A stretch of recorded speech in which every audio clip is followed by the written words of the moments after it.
excited to be here with professional chef Ian Anderson. He has been literally a lifelong friend. I don't remember not knowing your family. And he ended up going to culinary arts school in Oregon, which is ironic. I remember doing a junior high project. Remember that? I think we made chicken enchiladas. Obviously, he went, do you remember that? No. In junior high, we made them up at your guys' cabin. Okay. It was I'm pretty sure it was chicken enchiladas. You and I Or did. chicken noodle soup. Yes, for a class, we had to make them. He doesn't remember, but I do. And he went on to be an amazing chef, and I'm like, I fed my kids oatmeal tonight. So that's where we're at. But I want to hear a little bit of what made you decide that you wanted to go on to be a professional chef. Sure. So I was originally planning on going into a nursing program, and so I started out as a CNA and did it for 5 years, and the longer that I did it, I kind of lost the love for it, and so it was suggested by somebody that I focus on my next love, which was cooking, and so that's what I did. I went to culinary school, loved it, spent a lot of time focusing on it, and here we are. Awesome. Well, I'm excited. So I guess it was around Father's Day. 6 months ago or Yeah. so. Anyways, around Father's Day, he was making a whole bunch of pies for an event they were doing at the place that he works. And I was looking at these pies and they were absolutely gorgeous. I'm talking the most perfect pies you have ever seen. And I wish you guys could taste these apples through the camera because they're so good. So when we were putting together this event and I was thinking about what topics we wanted to cover, I thought we have to talk to Ian because he makes the most perfect, beautiful pies. So I feel really lucky that he agreed to come and teach us how to make the most perfect pies. So with that being said, let's dive right in. So obviously the best place to start with pie is the crust. Personally, that's my favorite part. So that's where I focus. So ingredients wise, there's lots of ways that you can go with different flours, different fats in your crust. What I go with is I generally go with a King Arthur all-purpose flour, and then my fat that I use is Crisco vegetable shortening. The reason that I use vegetable shortening rather than butter is I feel like you get a lot flakier crust and you are able to work the dough a little bit more than usual. Sometimes with crust, as you know, as you cut them out, you end up with like little pieces, and it's nice to be able to pull them together again and roll them out and not have that crust be super chewy. So that's why I use the shortening rather than the butter. But you definitely can use butter. It's delicious, really good flavor in it. So because you definitely can overwork a pie crust, right? definitely And that's when can, it gets that chewy texture, like you were saying. Right. Perfect. Yeah, you lose the flakiness of the crust. Perfect. So my pie crust recipe that I use every time because it's foolproof, I'm going to share with you guys. It is a family recipe. I was going to say, I feel honored. I feel so honored. Yeah, I hope I don't get in trouble. We'll see. So what I have here is I have 2 cups plus 2 tablespoons of all-purpose flour. And those 2 tablespoons make a big They difference. do. You have to have the 2 secret. tablespoons. Yes. Okay. And don't worry about like there's different methods of measuring flour. This is very old school. Just scoop it out of the bag. It's super easy. Scoop it out and then level it off and you have it. There's other ways where you have to like sift it over the cup, and don't worry about it. We just want it to be super simple. 2 cups plus 2 tablespoons all-purpose flour. So you mean just level off with like a knife? Right, Scoop it out, honestly, or I just your use my finger. Oh, perfect. Yeah, less dishes. Good to know. So we have the flour, and then I use a teaspoon of kosher salt. All right. And then our fat. And again, you can use butter, shortening. Maybe you could use coconut oil. I don't know. Could be fun. I say just go with good old Crisco Yeah, shortening. Like you said. absolutely. Why mess with something that you know is good and works great? Exactly. So there are different methods to cutting the fat into the flour. The way that I was brought up doing it is 2 butter knives. Really just cutting the fat with the knives. And this is allowing the flour to kind of envelop the fat, and that's where you're gonna end up getting your nice flaky crust. Or, if you're fancy, they do make these pastry knives. But you still prefer I just do. a butter knife over that? I do. Yeah, I really do. I don't know why. I think it's just from years of doing it that way. I'll just continue cutting this until... You cut it in until... I would say like pea size. It's okay to have some bigger pieces, but you do want them small so you don't end up with like a really fatty piece. Nobody wants to bite into that.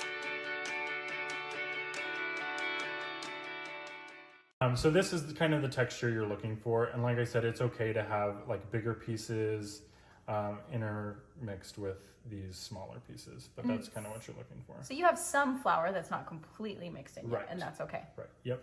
Perfect. Yep. So that's what you're looking for. Mashed potatoes and Pour gravy. your milk, and this is half a cup of milk. You can use any percentage.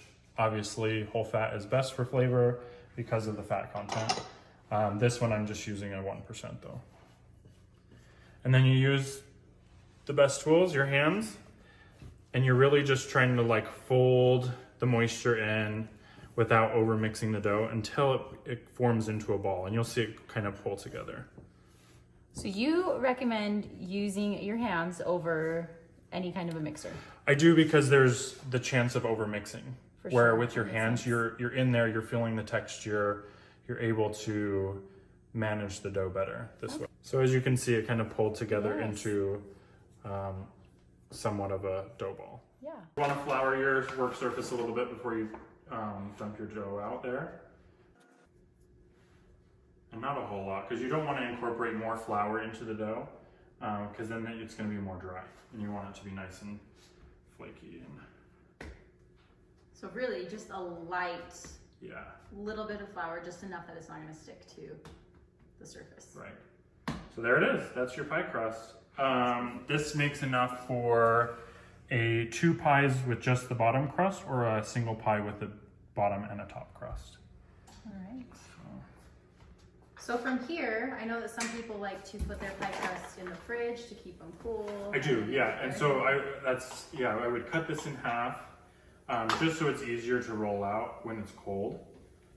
And then you form two little balls, one for your bottom crust, one for your top, and then wrap in saran wrap, and then put in the refrigerator for like 20 to 30 minutes. And that gives the time for the moisture and the gluten and everything to kind of combine and become one dough ball, and makes it easier to roll out. Getting it ready to put in the fridge. You said 30 minutes? Yeah, 20 to 30 Okay, in the refrigerator. sounds good. Okay, so pie crust is chilled.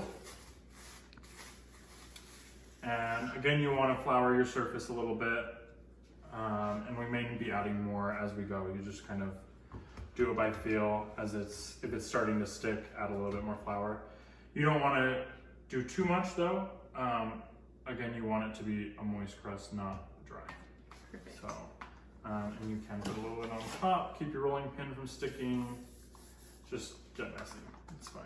All right. So when rolling a pie crust, to get a round crust, you always start in the center and roll out. Oh. And then you'll end up with a nice round crust. You just twist it. Just keep spinning it around. Or you can you can do this once it gets too big. All the things I never know. Yeah. And I can feel as I'm rolling the crust, it's not sliding across the surface anymore, so you know you need a little bit of flour underneath. So you just kind of pull some under. I feel like I always start out with good intentions of making a beautiful pie, and then about halfway through, I get sick of it, and I'm like, I don't even care anymore. Yeah. Just throw it all together. You're so good about it. But that's because this is what you love, so that makes sense. Okay, so then you have your base. The best way that I've found to transfer your dough over to your pan is to first fold in half. So are you going to spray the pan, or do you not have to? I don't usually, Because there's enough flour. because there's enough fat in here that will coat it, and then it will pull off. But you can if you want to be extra safe. So you kind of form a little quarter, and then you put the point of the corner in the center of your pie dish, and then you just unfold it. Oh, beautiful. And there you go. That's way better than what I do. And at this point, leave all of your edges because this is what you're going to tuck and crimp along the edge of the pie pan.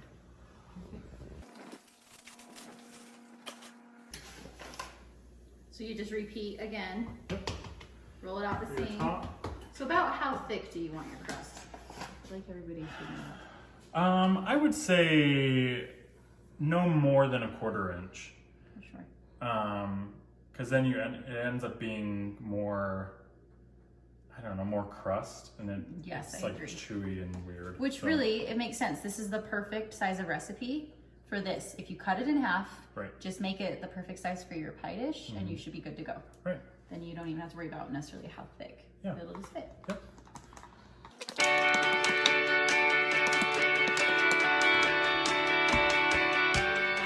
And you can kind of see, I don't know if you can see in the camera, but you can look in here and you can kind of see a marbling of fat amongst the flour. And that's exactly what you're looking for. And that's, there's layers of that fat and the flour in this crust. And you get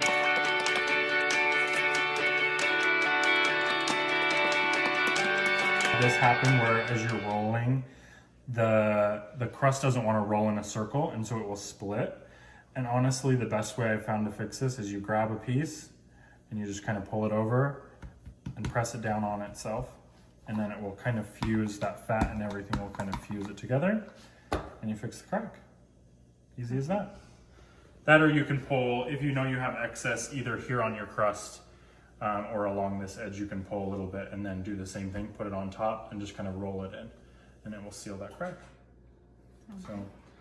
So for the top again, to transfer it over, you just fold it into fours. Yep, exactly. And do that the same way we're Yep. ready for it. And you can do this with any filling. We have apple, we're doing apple pie today, but you can do mixed berries, blueberries, I mean any fruit. And with pie, for me personally, I like it heaping. I think like a good looking pie, it's gotta look full. And like you're not scrimping on your ingredients. I agree. I like that. Yeah. So for my apple pies, I like to do a mixture of a sweet apple and a tart apple. So here we have a Honeycrisp and Granny Smith. As you can see, and let me explain these apples a little bit. They kind of look sad. These are frozen. And it is okay to, if you're in the apple season, prep a bunch of apple pie filling for Christmas, for Thanksgiving, whatever you're doing. And then you can freeze it, and it's super easy to just pull it out of your freezer, thaw it, put it in your pie, and you're there. Perfect. So these ones, how do you cut them? Because they're all the most perfect size, I feel like. Yeah. They're so uniform. So I cheat. No, that's great. There's these old-fashioned apple peelers that you put on the edge of the counter, and you just run it through, and it does a spiral, and it peels it at the same time.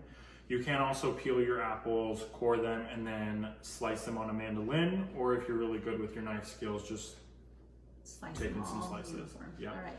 And I like how thin they are. I feel like Yeah. some apple pies, like you don't get as much of the flavoring around them. I mean, you can see, I don't know what you have them coated in. So this is a little bit of cinnamon, a little bit of nutmeg, sugar, and cornstarch. Okay. And I don't have the exact amounts on this, I'm sorry. No, I think that's great. Just blend them all together, and then, so you just toss them in with the apples after they've been Yep. cut. All right. Yeah. Sounds good. On these apples, you can see there's still a little bit of peel. And this is actually perfect for a pie because there's pectin in the peel that is going to help set your pie and make it less runny. So it benefits you. Obviously, you don't want to leave them all peeled because of the texture, but a little bit's okay. It'll help set that pie. Perfect. So I would say they're what, like 1/3 of an inch thick? If you couldn't see them, like maybe even a 1/4 of an inch actually. quarter probably. All right. Yeah. They look way good. Yeah, I would say 1/4. If you have frozen your apples, there will be a little bit of liquid that will come off of the apples as they thaw. Just dump that out so that you don't end up with a soupy pie. And then I'm all about you're gonna do the honors here. Oh no, really? You want me to? I'm gonna ruin Yeah. it. All right, I feel like I'm gonna get some of that liquid that's in there. So how long have these been out of the freezer then? I want to say an hour and a half probably. Okay, yeah. You can see like there's still a little bit clumped, but it's pretty well thought through. Perfect. Okay, so we're gonna put all of them in. Yeah. Like you said, Yeah, like I mini said, pie. stack that pie, make it look full. All right. And you want the center to be the highest point. So kind of tuck your apples in, make a big mound. And this will cook down. As it heats, it's all gonna kind of compress, and then you're gonna end up with like really nice apple layers inside of your pie. That is so true. I haven't ever thought of that. Apple pies always do compress a little bit. You do. Yes. Yeah. So the higher you go now, you're gonna lose a little bit, so just keep that in mind. All right. It's okay to be mounded like this. Okay, so remind me what kinds of apples you have. Honey Crisp and what was Honey it? Crisp and Granny Smith. All right. Just follow the same steps with your top crust. Half and then a quarter. And then you put your point in the center of your pie. And then just unfold. So pretty. Don't worry about cracks. We're gonna fix that as we go here. And then this is where the overhang can be trimmed a little bit depending on how thick you want your outside crust. I like a little bit of a thicker outside crust. It helps hold the moisture inside the pie as it bakes. As well as I like to eat it. It's delicious. And then just kind of go around, and this is more just for like cosmetics, just getting your seams down, making sure there's no like weird pinches in your dough, like that. Okay. And then you take your edges and you fold it under and you'll just roll. So you don't trim any of it off, you use it all? I don't, I mean, it depends. I mean, if you have a bunch hanging on the countertop, I would trim it. Yes. But if you're just kind of dangling down a little bit, use it all. I like that you're rolling it under. I've always just pinched them together, and then I feel like after I bake it, like they kind of split apart a little bit. So by rolling it under. Right, and this helps seal as well. Yes. So that's gonna keep all those really good juices in that pie. For sure. And then you have a bunch to work with around the edge. You make it look so easy.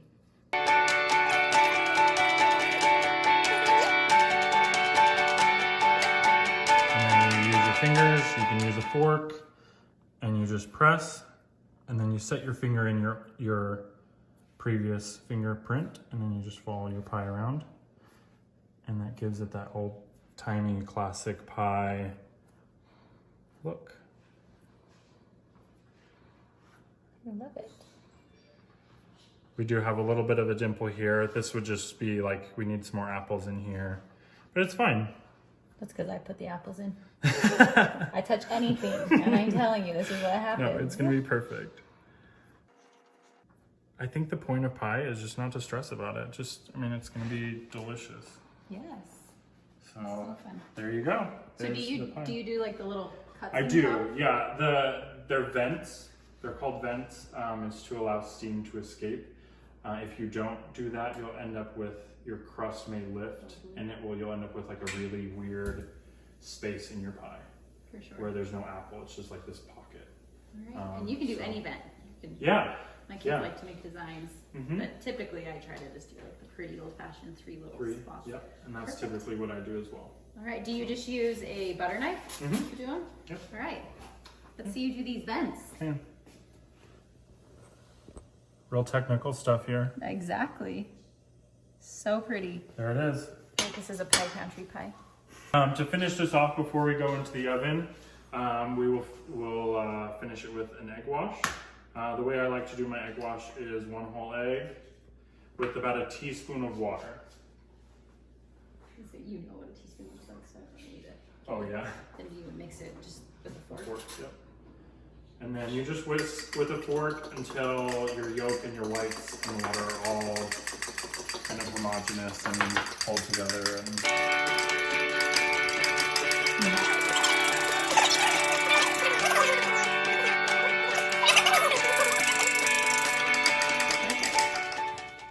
Okay, and then you brush it on. Yep. And then you just use a pastry brush honestly, you can use a hardware paintbrush. Just make sure it's not one of those that the bristles pull out easily. And then you just brush it on. Just a thin layer. You don't want it to pool. A lot of times you'll have it pool where your fingerprints are, and you'll end up with this weird, like, eggy You texture. just called me out on all of my pies. That's what mine do all the time. Yeah. Good to know. So, yeah, just start light and then use what egg you have on the pie to kind of brush the edge so you don't end up with That makes that puddling. so much more sense. And if it does drip down, just move it up. Just pull it up, yep. So I know that when I've made pies before, sometimes in the recipe you can brush it with milk or a few other things, but you prefer this one over.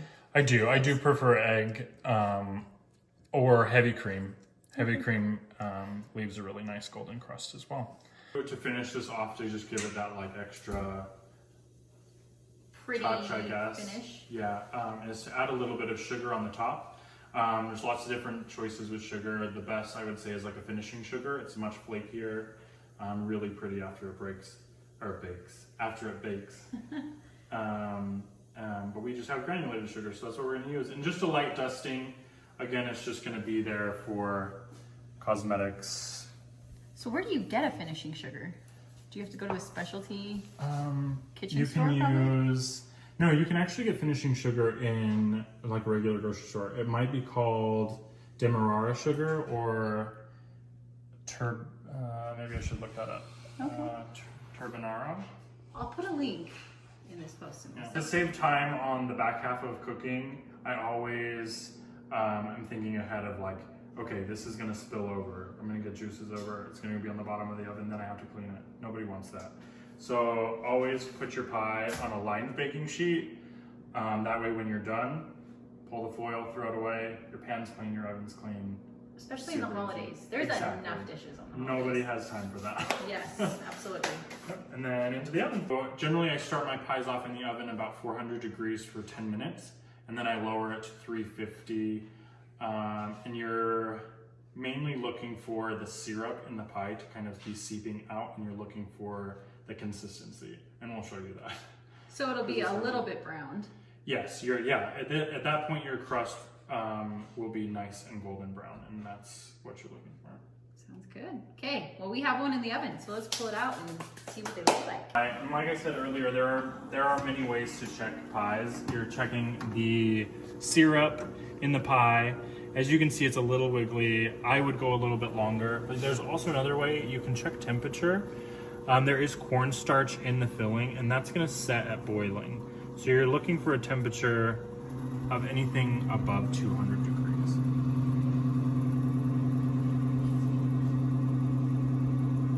So we're getting really close.